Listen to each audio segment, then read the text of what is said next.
Hi, this is Anita from Real Estate Crunch. Today we're going to talk a little bit about single family home or single family residence and how it's defined. A single family residence is often in real estate referred to as an SFR.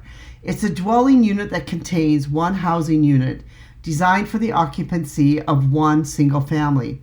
This could include houses, condominiums, townhouses, duplexes, and other dwellings that are intended to be occupied by no more than one family at a time.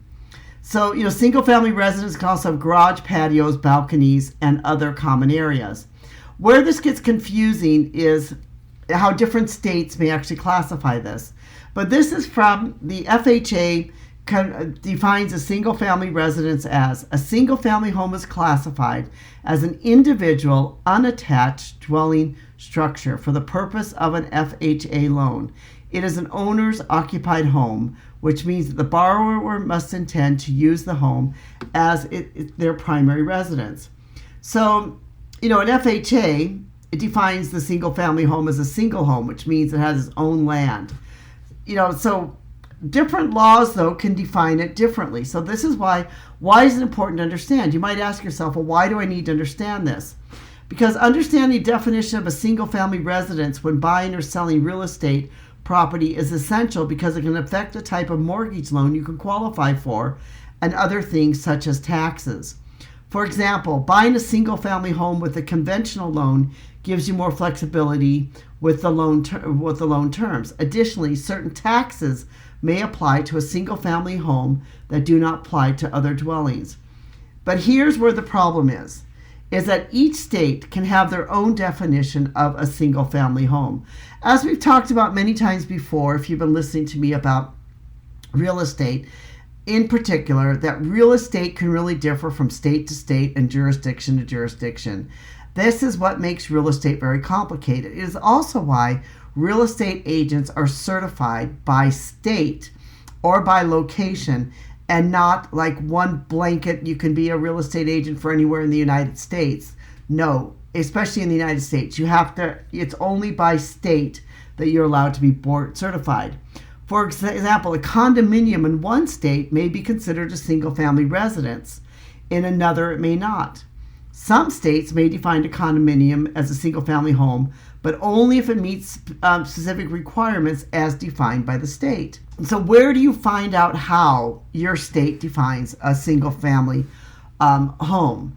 Well, you can check your state's Department of Real Estate or Real Estate Commission. They should be able to tell you.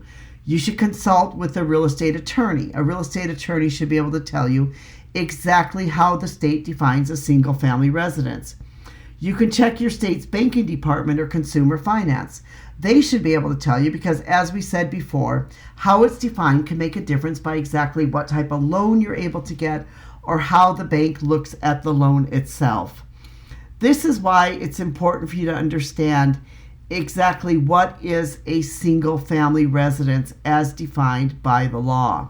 That for some it's a single house that sits on a plot of land, and for others it can also be that a condominium, if the condominium meets certain types of requirements. That again is what makes this all very complicated, and it's really best if you are looking at and wondering exactly what the home you're buying, or if you're buying a condominium, if it's defined as a single family home, and what it would mean for you for your loan, what it would mean for you for your financing, that it's best that you sit down with a real estate agent who should be able to help you with this and help you to understand all the legal terms, the obligations, and how the bank will view this. But if you have a home that's on a plot of land that is not attached to anything, generally speaking, under all states, that should be considered a single family home.